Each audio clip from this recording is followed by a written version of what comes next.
যাচ্ছি একটু। আর পিকনিকে খেতে আমার খুবই ভালো লাগে। Picnic is the best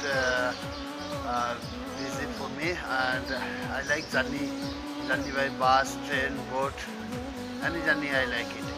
But picnic is very important for our life. It's very enjoyable moment for everyone. So এখন যাচ্ছি, এখন ফেরারি প্রেম খোঁজে ঠিকানা, আকাশে মেঘ মানে বোঝো কিনা, একাকি মন আজ নীরবে বিভাগী তোমার অনুভবে।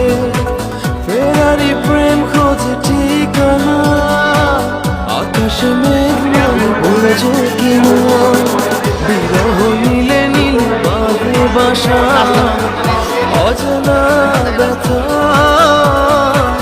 অধুরা তারাগুলো কাঁধে বেদনা, খেয়ালি তুমি কোথায়।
যদি